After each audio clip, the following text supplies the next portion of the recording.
इस दुनिया के कोने कोने में फैली हुई डेमी ह्यूमन जातियों ने लाख नाम के गांव को हमेशा एक जंग के मैदान में बदल दिया है। ची इस गांव का एक सिंपल सा सिपाही अपने दोस्त मानसो के साथ मिलकर एक गोरिल्ला मॉन्स्टर का सामना करता है, लेकिन दोस्ती की ताकत भी ची को नहीं बचा पाती, क्योंकि जब बात आती है जंग लड़ने की, ची बिल्कुल भी काबिल नहीं है। वो एक मोड़ पर आ जाता है जहां उसकी मौत तय लगती है, मगर आखिरी पल में ऑलहर उस गोरिल्ला को काट देता है। ऑलहर जो लैम्ब गॉड का चुना हुआ है, गांव का गार्डियन और सबसे ताकतवर योद्धा, एक के बाद एक गोरिल्ला को वो आसानी से चकनाचूर कर देता है और आखिर में वो आता है गोरिल्ला गार्डियन के सामने। सोचा जाता है कि ये गोरिल्ला सबसे ताकतवर होगा, लेकिन सिर्फ कुछ ही सेकंड्स में ऑलहर उसे आधा काट देता है। अब जब सभी गोरिल्ला मार दिए गए तो सिपाही उनकी लाशों को काटने लगते हैं और उनमें से एक ऑलहर को एक कंटेनर देता है जिसमें एक लाल रंग का लिक्विड होता है। ऑलहर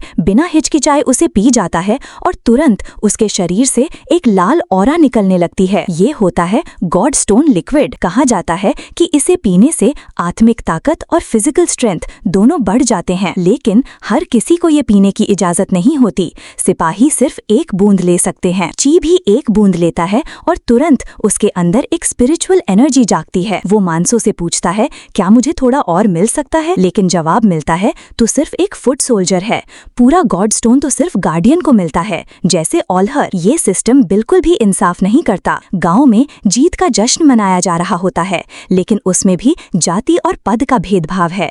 चीफ के बच्चे और माइटी वॉरियर्स खास मांस और वाइन खाते हैं, जबकि ची जैसे फुट सोल्जर्स को मिलता है सिर्फ एक पतला सा सूप का बोल। ची कहता है, सूप बुरा तो नहीं है, लेकिन काश मैं भी अच्छा खाना खा पाता।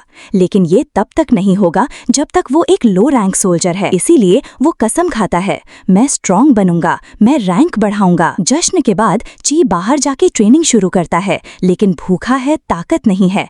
फिर भी चिल्ला कर कहता है, काश मेरे पास कुछ राइस बॉल्स होते। तभी मानसो आता है और कहता है, राइस बॉल्स क्या होता है? ची कहता है, पता नहीं, बस एक दिन ये लफ्ज मेरे दिमाग में आ गया। उसके अंदर एक अजीब सी याद है।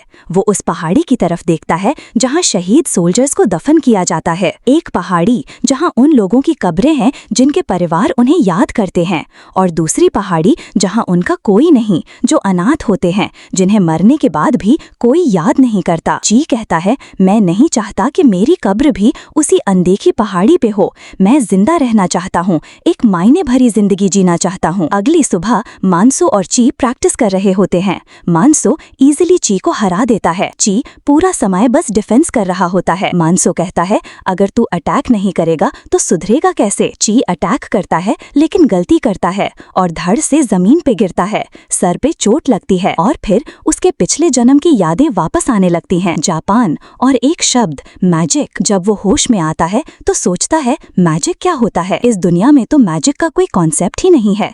लेकिन याद आता है एक कहानी, एक मुसाफिर जो बिना कुछ जलाए आग बना देता है। ची डिसाइड करता है, मैं भी मैजिक सीखूंगा। अगली सुबह वो एक सुनसान जगह पे जाता है, अपने फिंगर को पॉइंट करके कहता है, आग बंद, लेकिन कुछ नहीं होता। वो सोचता है, शायद मुझे अपनी स्पिरिचुअल एनर्जी कंसंट्रेट करनी होगी। गॉड स्टोन के जरिए एनर्जी चलन करता है, लेकिन फिर भी कुछ नहीं होता। इसी बीच एक नेबरिंग विलेज पे ऑर्क्स का अटैक हो जाता है। बनिया विलेज के लोग मदद के लिए भेजे जाते हैं। ऑलहर कहता है, सोल्जर का काम है मरना, लेकिन चीफ कहता है, सोल्जर्स भी हमारे लोग हैं, उन्हें जिंदा भी रहना चाहिए। ऑर्क्स के साथ एक भयानक फाइट शुरू होती है।